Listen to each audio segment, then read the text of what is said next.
We are not born free. We are born open. And openness is easy to shape. Before we learn words, the world speaks into us, not with truth, with rules. This is right. This is wrong. This is success. This is shame. No one asks who you are. They tell you who to become. And you don't resist. Because you're a child. Slowly something happens. Curiosity becomes silence. Imagination becomes realism. Questions become disobedience. This is not violence. That's why it works. You don't remember when it started. You only remember that it feels normal now. That's the first lie. That this life is natural. It isn't. It's designed. Look at school. You sit when told. You speak when allowed. You repeat what's already known. You're rewarded for memory, not for understanding. The child who questions too much is a problem. The child who obeys quietly is smart. This has nothing to do with intelligence. It has everything to do with control. And this pattern doesn't end. It evolves. School becomes work. Grades become salary. Teachers become bosses. The message stays the same. Obey now. Live later. Sacrifice now. Be happy later. Later never comes. Life turns into waiting. Waiting for weekends. Waiting for money. Waiting for retirement. Waiting for permission to breathe. People don't realize this, but most lives are postponed. Not lived. Delayed. Money enters next. Money itself isn't evil. The meaning attached to it is. We're taught our value has a number. Income. Status. Lifestyle. So people stop asking, does this feel true?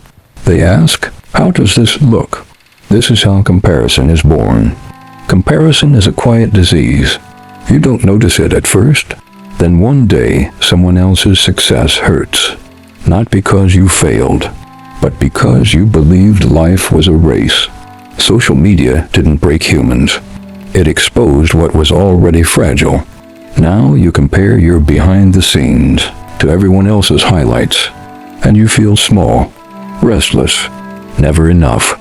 This anxiety isn't accidental. A content human is dangerous. An empty human is useful. So emptiness becomes normal. People call it adulthood. But here's something strange. Even the winners feel lost. Even the rich feel hollow. Even the admired feel tired. Because achievement doesn't answer the real question. Why am I here? That question is buried early. Because it's inconvenient. A human who asks that question deeply cannot be controlled easily. Religion tried to answer it once. At its core, it was about experience, death, consciousness, meaning. Then it became instruction. Believe this. Fear that. Don't question. Truth turned into rules. Mystery turned into obedience. So people stopped experiencing life and started defending beliefs. Belief without understanding is not faith. It's inheritance. Now, let's talk about silence. Silence is dangerous. Not because it's empty. Because it isn't. In silence, thoughts appear. Fear rises. Truth knocks. Modern life hates silence. So it gives you noise. Endless content. Music everywhere. Notifications. Drama. Constant stimulation. This isn't entertainment. It's escape. Sit alone. No phone. No sound. Most people can't last 10 minutes. Because in silence, you meet yourself. And most people were never taught how to do that. So they run back to noise and call it living. Here's the deepest lie of all. That distraction is life. It isn't. Distraction is avoidance. Life is awareness. And awareness hurts at first. Because awareness shows you something painful. That much of your life was not chosen. It was accepted. Roles you never questioned. Beliefs you never tested. Fears you never examined. This is why people don't want truth. Truth takes before it gives. It takes comfort. It takes identity. It takes certainty. It makes you feel lost before it makes you clear. That's why awakening is not peaceful. It's destabilizing. It feels like losing yourself because the self you knew was mostly programming. Here's something most people never hear. You were not born broken. You were taught to feel incomplete. And incomplete humans are easy to guide. Fear keeps systems alive. Fear of death. Fear of rejection. Fear of being nobody. When you fear death, you obey. When you fear loneliness, you perform. When you fear meaninglessness, you chase. This isn't conspiracy. It's psychology. The lie we are born into is not one sentence. It's an environment.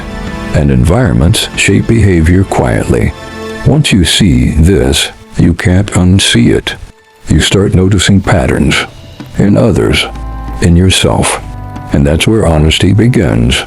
Not blaming parents, not blaming society, but seeing clearly. This isn't about escaping life. It's about finally entering it with open eyes. But there is a cost. When you see the lie, you start seeing the cage. Not outside, inside. Beliefs, fear, ego, identity. That cage feels safe until you touch the bars. And once you feel them, you realize something terrifying. Most people don't want freedom. They want comfort. And comfort is the strongest prison ever built. That's where part 1 ends. Because now the real question begins. If the cage is inside the mind, who built it? That's part 2.